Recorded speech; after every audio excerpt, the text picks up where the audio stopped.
நீ எங்க கிட்ட வேலைக்கு போறேன்னு சொல்லி நாங்க அதை மறுத்து இல்ல வேலைக்கு தான் போவேன்னு சொல்லிட்டு போறது கூட ஏத்துக்கலாம். ஆனா சொல்லாம அதுவும் வீட்டுல இருக்கிற மாதிரியே பாவலா காட்டிட்டு இப்ப பண்ணிருக்க பாரு, இதுதான் திருட்டுத்தனம்.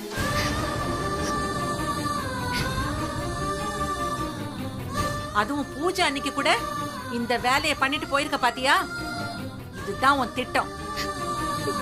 நீ நினைச்ச மாதிரி நான் பிரச்சனை பண்றேன், நீ அப்பாவியா நிக்கிற. தோ என் வீட்டுக்காரர் உன்னை பாக்குறாரு, அப்ப வெளியில இருக்கிறவங்க என்ன கொடுமைக்கார மாமியார் தானே நினைப்பாங்க.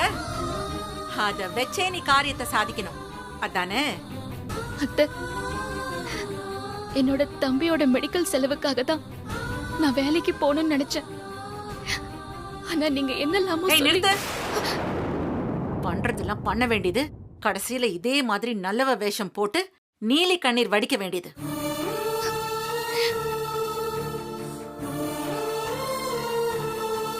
இன்னைக்கு பூஜையில 3 மருமகளும் வீட்டுல விளக்கேத்தி வைக்கணும்னு பரிகாரம் சொல்லிட்டு போயிருக்காங்க. அது தெரிஞ்சும் நீ இவ்ளோ துணிச்சலா போயிருக்கேனா, அப்ப இந்த வீடு எப்படி போனா என்னன்னு ஒரு எண்ணம் உனக்கு இருக்கிறதுனால தானே?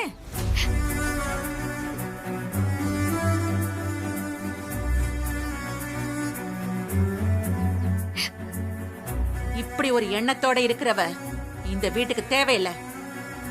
வெளியே போ.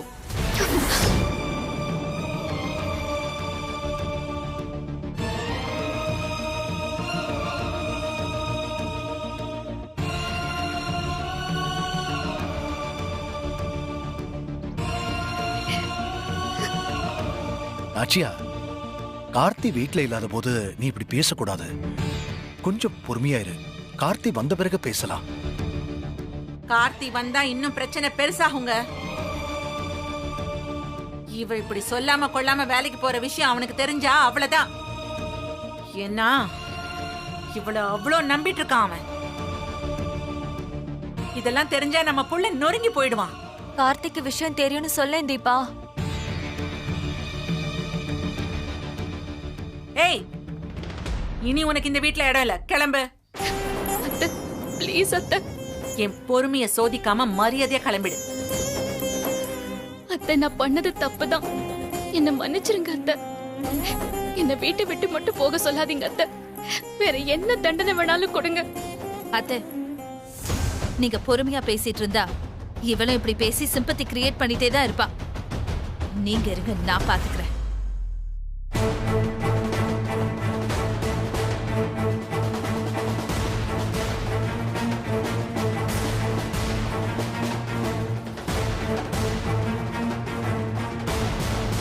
போடி வெளியில. வாடி. ஐயோ மாமா, வேண்டான்னு சொல்லுங்க மாமா. ஏய், நீ என்ன அவளோட கூட்டுக்கலவானியா? அக்கா வேணாங்கா. உன்னால அத்தனை பேர் முன்னாடி அடி வாங்கினல, அதுக்கு நீ பதில் சொல்லணும்ல. இத்தனை நாளா அதுக்காக தாண்டி வெயிட் பண்ணிட்டு இருக்க. வாடி. அக்கா, அக்கா வேணாங்கா, ப்ளீஸ் விடுங்க அக்கா. அக்கா, அக்கா.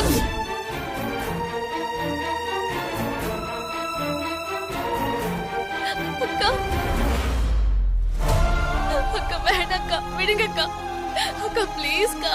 அக்கா விடுங்கக்கா. அக்கா.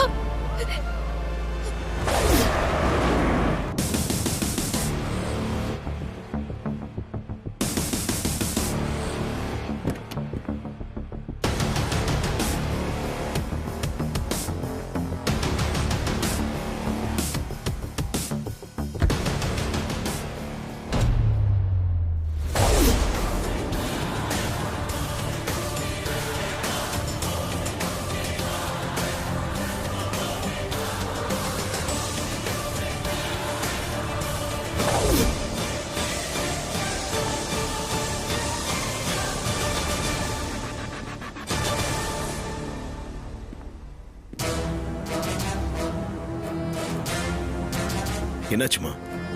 வா கார்த்தி, சரியான நேரத்துல தான் வந்திருக்க. என்னாச்சுன்னு இதோ நிக்கிறாளே, அவகிட்டயே கேளு. தீபா, என்னாச்சு? ஏய், இங்க என்ன பாக்குற? கார்த்தியை பார்த்து பதில் சொல்லு. என்னாச்சுன்னு கேக்குறேன்ல. சார், பூஜைக்கு என்னால வீட்ல இருக்க முடியாத சிச்சுவேஷன் ஆயி போச்சு. அத்தை பாத்தீங்களா, நேரடியா விஷயத்த சொல்லாம எப்படி ஆரம்பிச்சா அழுதாபம் தேடலான்னு இப்பவும் அவ வேலைய காட்டுறா. அடி பாவி, கார்த்திகை மாட்டி விடக்கூடாதுன்னு நினைச்சு அவ பேசுறா. ஆனா இவ இப்படி கோத்து விடுறாளே. அண்ணி, நீ கொஞ்சம் சும்மா இருக்கீங்களா? தீபா, நீங்க சொல்லுங்க, என்னாச்சு? சார், அவ சொல்ல மாட்டா கார்த்தி. சாரி கார்த்தி, நான் குறுக்க பேசுறேன், தப்பா எடுத்துக்காதீங்க. தீபா வீட்டுக்கு தெரியாம வேலைக்கு போயிட்டு இருக்கா. அது தெரியுமா உங்களுக்கு? தெரியும்.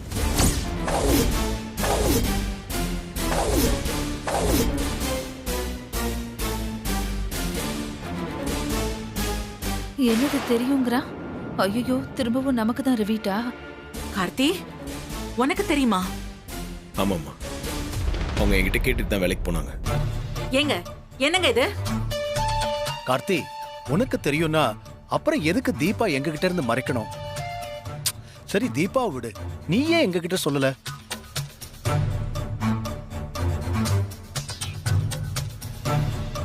இதோ பாக்குறாளே, சொல்ல வேணான்னு சொல்லிருப்பா போல. ஆமாமா, அதேதான் அத்தை. ஏங்க, இததான் நான் சொன்னேன், பாத்தீங்களா? ஏய், கொஞ்ச நேரம் சும்மா இரு. அதுக்கு என்ன வேணா இருக்கட்டும், நீ தலையிடாத. ஏங்க, பாத்தீங்களா அருண் எப்படி பேசுறான்னு? இதுக்கெல்லாம் என்ன அர்த்தம்? கார்த்திக்கும் நமக்கும் சம்பந்தம் இல்ல, நீ எதுக்கு அவங்க பிரச்சனைக்குள்ள போற அப்படிங்கிறான். அந்த அளவுக்கு இப்போ நம்ம வீட்ல என்ன நடந்தாலும் எனக்கு என்னன்னு அருண் விலக ஆரம்பிச்சிட்டான். இதெல்லாம் யாரால? இதோ நிக்கிறாளே இந்த மகராசியால. அம்மாடி, நீ இதுக்கு தானே ஆசைப்பட்ட? மா, நான் அப்படிலாம் நினைக்கலம்மா. ஐஸ்வர்யாவால பிரச்சனை வந்துட வேணாம்னு நினைச்சுதான் வேணான்னு சொன்னேன், அவ்வளவுதாம்மா. ஐஸ்வர்யா இந்த குடும்பத்தோட மருமகளா பேசிட்டு இருக்காப்பா. ஆனா இவ இந்த வீட்டுக்குள்ளேயே இருந்துகிட்டு ஒரு தனி கொடுத்தனை பண்ணிக்கிட்டு இருக்கா. அதத்தான் ஐஸ்வர்யா சுட்டி காட்டுறா. அதுல ஒண்ணு தப்பு இல்ல.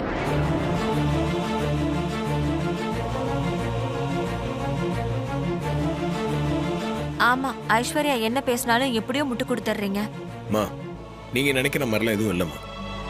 தீபா வேலைக்கு போகணும்னு ஆசைப்பட்டாங்க. சரி போங்கன்னு நான் தான் சொன்னேன். அதெல்லாம் சரிப்பா, அதையே மறைக்கணும்னு தான் கேக்குறேன். இப்ப எங்கேயோ போய் யார்கிட்டயோ வேலை பார்த்துதான் குடும்பம் ஓட்டுற நிலைமையில நாம இருக்கோமா? மா, அவங்க செலவு அவங்களே பார்த்துக்கணும்னு நினைக்கிறாங்கம்மா. அதுக்காக தான் அவங்க வேலைக்கே போறாங்க.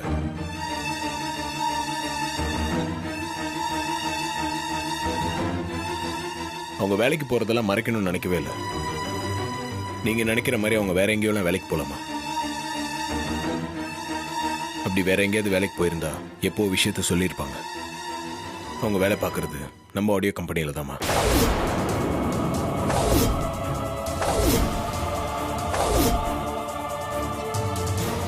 அதானே பார்த்தேன். இவ அறிவுக்கெல்லாம் எப்படிடா வேலை கிடைச்சதுன்னு இப்பல புரியுது.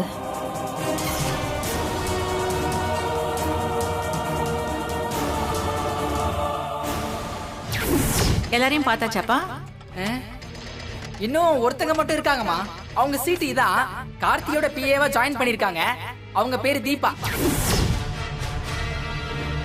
எப்படிப்பா நம்ம கம்பெனிலேயே வேலை பார்த்து உன்கிட்டயே சம்பளம் வாங்கி அவங்க பர்சனல் செலவை பாத்துக்கிறாங்களா? அதுக்கு உரிமையா அவங்ககிட்ட கேட்டு வாங்கிக்கலாமே. இதுக்காக தான் அவங்க யோசிச்சாங்க.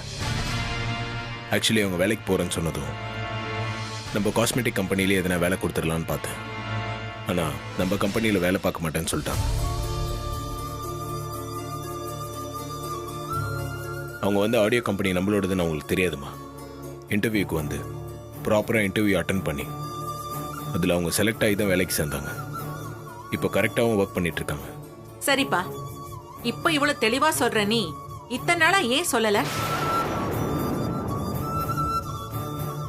நச்சியா, தீபா யார்கிட்டயும் சொல்லாம வேலைக்கு போயிட்டான்னு நினைச்சு நீ கோவப்பட்டதுலயும் நியாயம் இருக்கு. ஆனா கார்த்திக்கு தெரிஞ்சுதான் வேலைக்கு போயிருக்காங்கிறப்போ இதுக்கு மேல நம்ம இதை பத்தி பேசிட்டு இருக்க கூடாது.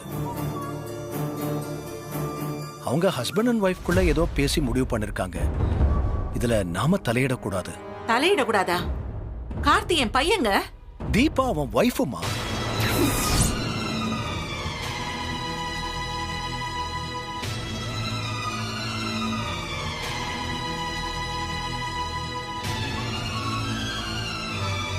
இத பாரு நாச்சியா, நாம கூட தான் எத்தனையோ விஷயத்தை டிஸ்கஸ் பண்றோம்.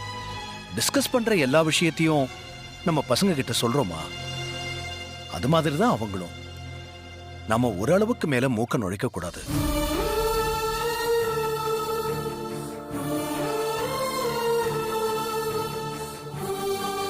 சரிங்க, நீங்க சொல்றதெல்லாம் நான் ஏத்துக்கிறேன். ஆனா கார்த்திக் தெரிஞ்சுதான் நான் வேலைக்கு போறேன்னு இவன் நம்ம கிட்ட சொல்லிருக்கலாம்ல. அத சொல்லிருந்தா நான் ஏன் இவ்வளவு நேரம் பேசிட்டு இருக்க போறேன்? அத கார்த்தி வந்து தான் சொல்லணுமா? இதெல்லாம் ஏன்? கரெக்டா பாயிண்ட் பிடிச்சுங்க அத்தை. ஐஸ்வர்யா, நீ கொஞ்ச நேரம் சும்மா இருக்கியா?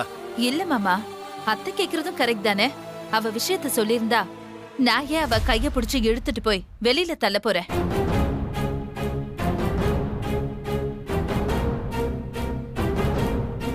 அவ ஏன் இதுதான் இப்படி எல்லாம் கலாட்டா நடக்கணும், கடைசியில நான் கரெக்டா தான் இருக்கேன்னு நிரூபிச்சுக்கணும், இதுதான் அவ ஸ்ட்ராட்டஜியா வச்சிருக்கான்னு புரியுதா உங்களுக்கு? இப்ப அவ எதிர்பார்த்த மாதிரி அத்தையும் நானும் கெட்டவங்களாயிட்டோம். கார்த்தி இப்ப வருவாருன்னு கூட கணிச்சுதான் இவ்வளவு நேரம் கழிச்சு அவ வீட்டுக்கு வந்தான்னு கூட நான் சொல்லுவேன். அண்ணி, தீபா வேலைக்கு போறது சொல்லாம இருந்ததே அம்மாவால தாங்கிக்க முடியல.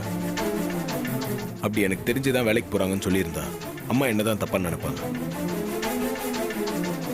அதுவும் நான் இல்லாதப்போ சொல்லியிருந்தா பிரச்சனையாவும் தெரிஞ்சுதான் அதை தீபா சொல்லாம இருந்திருக்காங்க. எல்லாத்துக்கும் நீங்களே பதில் சொல்லிட்டா எப்படி கார்த்தி?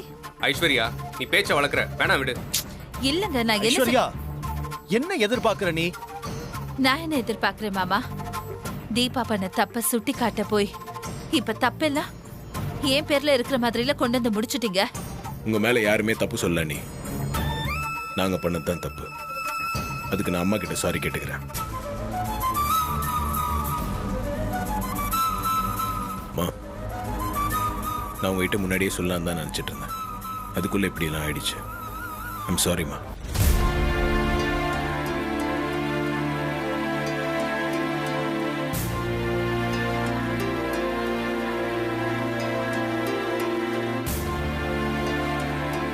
நாச்சியா, இத பெரிய இஷ்யூ ஆக்காம இதோட விட்டு. சரி, எல்லாரும் வீட்டுக்குள்ள வாங்க. வாமா தீபா, வா. வாங்க.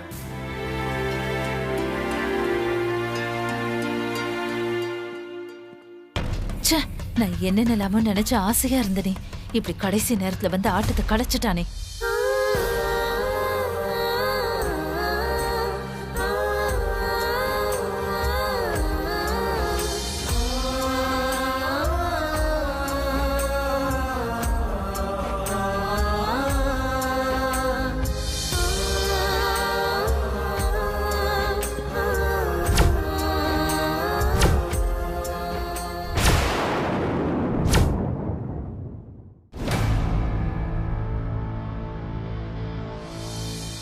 சாரி சார், நம்ம கம்பெனி விஷயமா தான் ஜிஎஸ்டி ஆபீஸ்க்கு நான் போனேன்.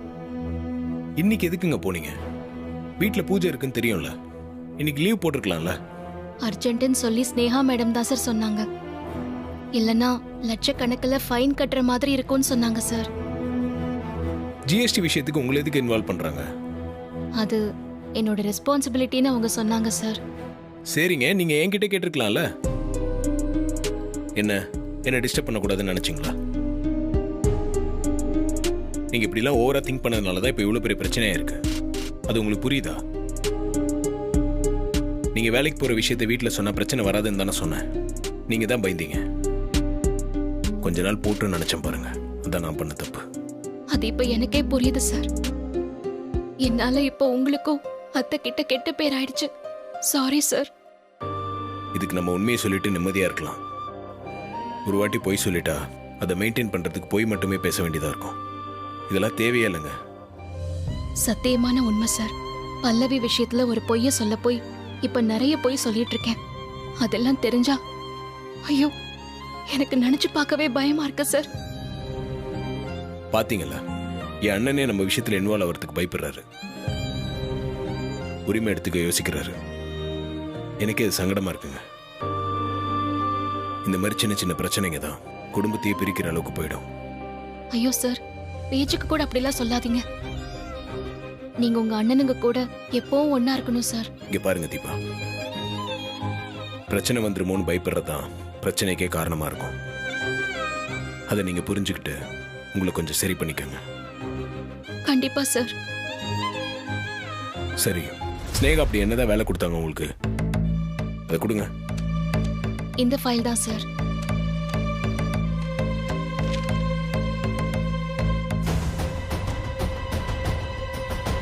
ஏங்க, இதுக்கு எதுக்குங்க ஜிஎஸ்டி ஆஃபீஸ்க்கு போகணும்? இது ஆன்லைன்லேயே பண்ணியிருக்கலாம்ல. அது எல்லாமே இது ஒன்றும் அர்ஜென்ட் ஒர்க்கும் இல்லை, டைம் நிறைய இருக்குங்க. ஆனா அவங்க லாஸ்ட் டேட்னு சொன்னாங்க சார். அவங்க வேணும்னே உங்களை அலைய விட்டுருக்காங்க. சரி விடுங்க, நான் ஆஃபீஸுக்கு போய் ஸ்னேகாவை என்னன்னு விசாரிக்கிறேன். ம்.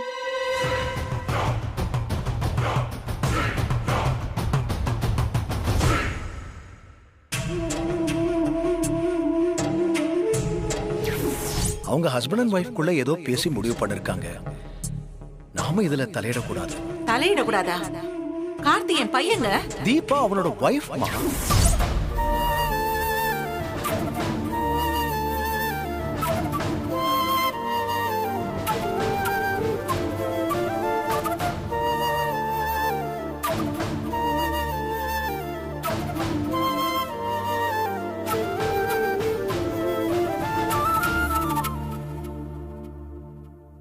வாப்பா.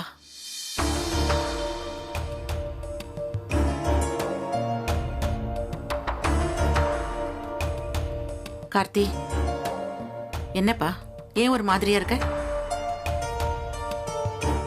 சாரிம்மா.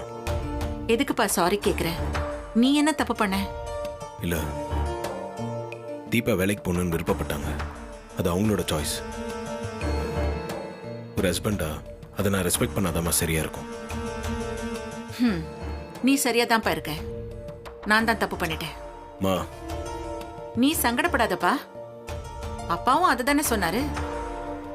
நான் என்ன மாத்திக்கிறேன். மா, உங்க கோவம் எனக்கு புரியுதுமா. நானும் தப்பு பண்ணிட்டேன். தீபா எதனா பிரச்சனை வந்துருமோன்னு நினைச்சு பயந்தாங்க. சரி, கொஞ்ச நாள் போட்டும் நான் தான் சொன்னேன். அதாம்மா தப்பாயிடுச்சு. நான் உங்ககிட்ட சொல்லியிருக்கணுமா? சாரிம்மா. அப்பா சொன்ன மாதிரி எல்லாத்தையுமே ஹஸ்பண்ட் அண்ட் ஒய்ஃப்னு மட்டும் பார்த்துட்டு இருந்தா ஜாயிண்ட் ஃபேமிலியா நாம இருக்க முடியாது கார்த்தி. அதனால தான் அம்மா கோவப்பட்டு தீபாவை திட்டுற மாதிரி ஆயிடுச்சு. அது உனக்கு புரியுது இல்ல? புரியுதுமா. நான் தீபா கிட்டே எல்லாம் எடுத்து சொல்லிட்டேன். அவங்களுக்கும் எல்லாம் புரிஞ்சிருச்சு. அவங்க பயத்துல தாம்மா இந்த மாதிரி எதனா பண்ணிடுறாங்க. மற்றபடி அவங்களுக்கு தப்பான இன்டென்ஷன்லாம் எதுவும் இல்லைம்மா. இந்த வேலைக்கு போகணும்னு முடிவு பண்ணது கூட அவங்க தங்கி தான் என்கிட்ட பெர்மிஷன் கேட்டாங்க. அவங்களுக்கு அவங்க காலில் சுயமா நிற்கணும்னு ஆசை. ஃபினான்ஷியலாக யாரையும் டிபெண்ட் பண்ணக்கூடாதுன்னு நினைக்கிறாங்க. அதுக்காக தான் நானும் ஒத்துக்கிட்டேன். சரிப்பா, அவ வேலைக்கு போறேன்னு சொல்லியிருந்தா நான் என்ன சொல்லிருக்க போறேன்? கார்த்தியும் நீயும் சேர்ந்து முடிவு பண்ணிக்கோங்கன்னு தானே சொல்லியிருப்பேன். வீட்டுக்குள்ள இருக்கான்னு நினைச்சிட்டு இருக்கும்போது இவ பாட்டுக்கு சொல்லாம கொள்ளாம வேலைக்கு போனா நாளைக்கு யாராவது மூணாவது மனுஷங்க மூலமா இந்த விஷயம் தெரிஞ்சா அதெல்லாம் நல்லா வாப்பா இருக்கும். புரியுதுமா. நானும் அதை யோசிக்காம விட்ட தப்புதான். தீபா வேலைக்கு போக முடிவு பண்ணத என்கிட்ட சொன்னா மட்டும் போதும், வேற யார்கிட்டயும் சொல்ல வேண்டான்னு அவங்க திமிரா எடுத்த முடிவுலாம் நினைச்சிடாதீங்கம்மா. அவங்களோட பிரச்சனையே பயந்தாமா. அதனால்தான் அவங்க உங்ககிட்ட சொல்லல. இதை நான் சரி பண்ணிடுறேம்மா. சரிப்பா, நான் புரிஞ்சுக்கிறேன். அதே மாதிரி அம்மாவோட கோவத்துல நியாயம் இருக்குன்னு நீயும் புரிஞ்சுக்கிட்டா அதுவே போதும்பா. மா, நான் புரிஞ்சுக்கிட்டு தாம்மா வந்து பேசிட்டு இருக்கேன். தீபா ரொம்ப ஃபீல் பண்ணாங்கம்மா. சரிப்பா, அம்மா கோவமா இருக்கேன்னு சொல்லி நீ சங்கடப்படாத. இப்ப நீ வந்து பேசிட்டல, எல்லாம் சரியாயிடுச்சு. நீ சந்தோஷமா போப்பா. மா, என் மேல எதுவும் கோவம் இல்லைல்லம்மா. நிஜமா தான்ப்பா சொல்றேன். சரிம்மா, அப்ப நீங்க வாங்க, குருக்குள் சொன்ன மாதிரி பூஜை ஆரம்பிச்சிடலாம். நான் குருக்குள் கிட்ட பேசிட்டேம்மா. இப்போ நல்ல நேரம் தானா, விலைக்கு ஏத்தலாம்னு சொன்னாரு. வாங்கம்மா. ம் சரிப்பா வரேன்.